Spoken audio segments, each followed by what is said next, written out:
Hello बच्चों, आइए इस प्रश्न को देखते हैं। निम्न में से कौन से कथन टाइफाइड रोग के बारे में सही हैं? एक, साल्मोनेला टाइफी पैथोजेनिक बैक्टीरिया है जो संदूषित भोजन और जल द्वारा मनुष्य की आंत में प्रवेश करते हैं और रक्त द्वारा अन्य अंगों में जाते हैं। दो, लगातार उच्च ज्वर 39 डिग्री सेल्सियस से 40 डिग्री सेल्सियस, कमजोरी, पेट दर्द, कब्ज, सिर दर्द और भूख न लगना टाइफाइड के सामान्य लक्षण हैं। तीन, टाइफाइड वैक्सीन डीपीटी वैक्सीन के रूप में उपलब्ध है। चार, इस रोग से पीड़ित व्यक्ति को एंटीबायोटिक से उपचारित करने की आवश्यकता नहीं होती है। पांच, विडॉल टेस्ट की तुलना में ब्लड कल्चर टेस्ट टाइफाइड ज्वर की पहचान के लिए अधिक प्रभावशाली परीक्षण है। विकल्प ए 1 व 2, विकल्प बी 3 व 4, विकल्प सी 1, 2 व 5 या विकल्प डी 1, 2, 3 व 4। इस प्रश्न की जो मुख्य अवधारणा है, मुख्य अवधारणा वह है टाइफाइड ज्वर, या हम बात करें टाइफाइड जो बीमारी है वह मुख्य रूप से किस कारण होती है, इसका कौन सा संक्रामक जीव होता है और इसके मुख्य लक्षण कौन कौन से होते हैं, उन सभी की चर्चा यहाँ पर हम करेंगे। तो टाइफाइड जो होता है यह साल्मोनेला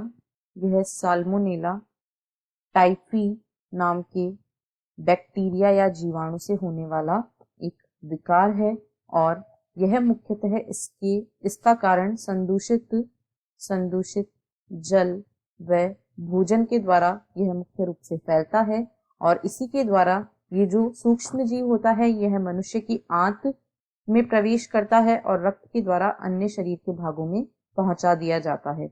अब हम दिए गए कथनों के माध्यम से इसके बारे में देखते हैं कि कौन से कथन सही हैं। एक में कहा गया है साल्मोनेला टाइफी पैथोजेनिक बैक्टीरिया हैं जो संदूषित भोजन और जल द्वारा मनुष्य की आंत में प्रवेश करते हैं और रक्त द्वारा अन्य अंगों में जाते हैं। यह बिल्कुल सही है।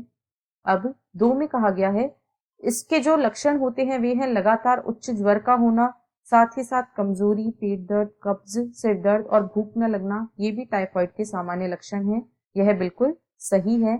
तीन में कहा गया है टाइफाइड वैक्सीन डीपीटी वैक्सीन के रूप में उपलब्ध है, यह गलत है। जो डीपीटी वैक्सीन होती है वह डिप्थीरिया, पर्ट्यूसिस तथा टिटनेस की वैक्सीन होती है।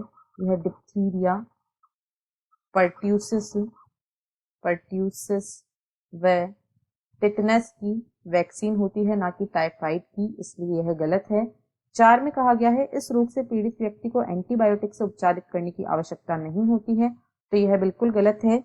इस रोग में एंटीबायोटिक्स को दिया जाता है क्योंकि एंटीबायोटिक जो होते हैं वे बैक्टीरिया के खिलाफ प्रभावी औषधियां होती हैं, इसलिए एंटीबायोटिक का उपयोग इस बीमारी के इलाज में किया जाता है। पांच में कहा गया है विडाल टेस्ट की तुलना में ब्लड कल्चर टेस्ट टाइफाइड ज्वर को पहचानने के लिए अधिक प्रभावशाली परीक्षण है, तो यह भी गलत है क्योंकि विडाल टेस्ट जो होता है वह टाइफाइड का सबसे अधिक प्रयोग में लिया जाने वाला एवं सबसे अधिक प्रभावशाली परीक्षण होता है। अतः केवल कथन 1 व 2 सही है, इसलिए विकल्प ए 1 व 2 इस प्रश्न का सही उत्तर है। आशा है आपको प्रश्न समझ आया होगा। धन्यवाद।